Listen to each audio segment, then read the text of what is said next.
کیا موت کو شکست دی جا سکتی ہے؟ ایک ایسا پانی جسے پینے والا امر ہو جاتا ہے، وہ چشمہ جس کی تلاش ہر زمانے کے حکمران اور لوگوں نے کی، اس کا تصور ہزاروں سال پرانا ہے۔ آخر وہ چشمہ کہاں ہے اور اس پانی کو تاریخ میں کس ہستی نے پیا تھا؟ قدیم زمانے سے ہی محققین کا یہ ماننا تھا کہ زمین پر کسی مقام پر ایسا چشمہ موجود ہے جس میں ساری بیماریوں کو ٹھیک کرنے کے ساتھ ساتھ جسم کو امر بنانے کی قوت موجود ہے۔ دنیا کی الگ الگ تہذیبوں میں آب حیات کے چشمے کا ذکر ملتا ہے۔ ان کے مطابق آب حیات کا مطلب وہ پانی ہے جو اسے پیے گا یا اس میں غسل کرے گا اسے موت نہیں آئے گی اور ہمیشہ جوان رہے گا۔ قدیم زمانے کے بہت سے ایسے بادشاہ اور لوگ تھے جنہوں نے اسے تلاش کرنے کی کوششیں کی۔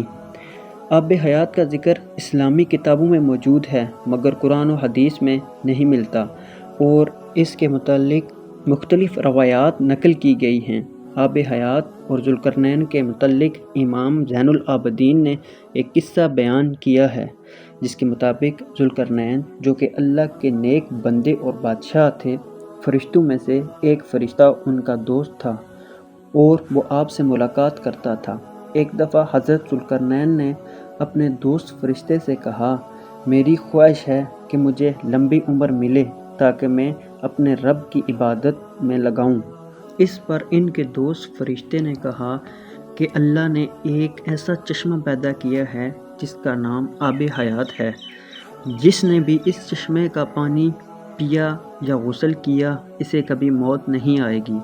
وہ چشمہ ایسی تاریک اندھیری وادی میں ہے جہاں پر سے کبھی کسی انسان اور جن کا گزر نہیں ہوا۔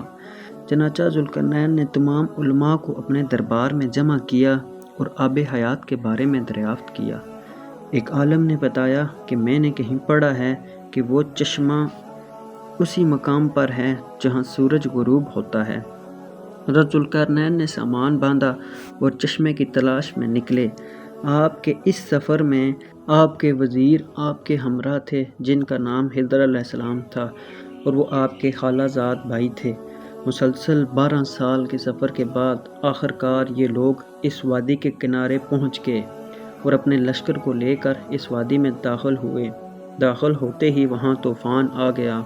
اس طوفان کی وجہ سے وہ سارے آپس میں بچھڑ گئے اور خضر علیہ السلام اس طوفان میں بھٹک گئے اور اس چشمے پر جا پہنچے۔ آپ کو بہت پیاس لگی تھی، آپ نے اس چشمے کا پانی پیا اور اس میں غسل کیا۔ وہی ذوالقرنین اس وادی سے گزر کر باہر نکل گئے لیکن انہیں وہ چشمہ نہیں ملا۔ اگر آپ غور کریں تو اسی طرح کا واقعہ حضرت موسیٰ علیہ السلام کے متعلق قرآن پاک میں موجود ہے۔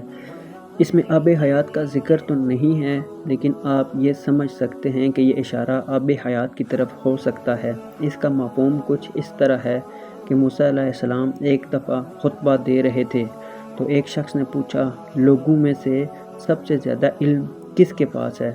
تو آپ نے فرمایا، میرے پاس۔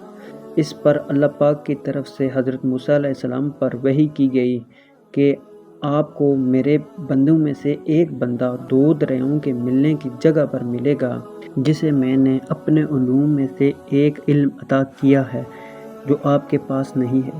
موسیٰ علیہ السلام نے ان سے ملنے کی خواہش کی۔ اللہ پاک نے حکم دیا کہ اپنے ساتھ ایک مچھلی کو لے جائیں اور 2 دریاؤں کے ملنے کے مقام پر جائیں۔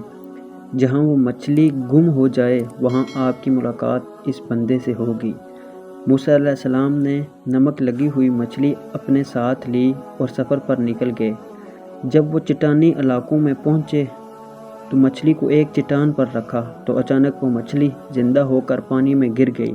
جس مقام پر وہ مچھلی گم ہوئی اسی مقام پر آپ کی ملاقات اس بندے سے ہوئی۔ اب وہ مچھلی کیسے زندہ ہوئی یہ اللہ پاک ہی بہتر جانتے ہیں۔ مختصر یہ کہ قرآن و حدیث میں کہیں بھی آپ کو آب حیات کا ذکر نہیں ملتا اور نہ علماء اس بارے میں کوئی رہنمائی فرماتے ہیں۔ اس کا ذکر آپ کو کچھ اسرائیلی کتابوں میں ملتا ہے۔ اصل میں آب حیات کی حقیقت کیا ہے اور آب حیات ہے بھی یا نہیں، اللہ پاک کی ذات کے پاس اس کا علم ہے۔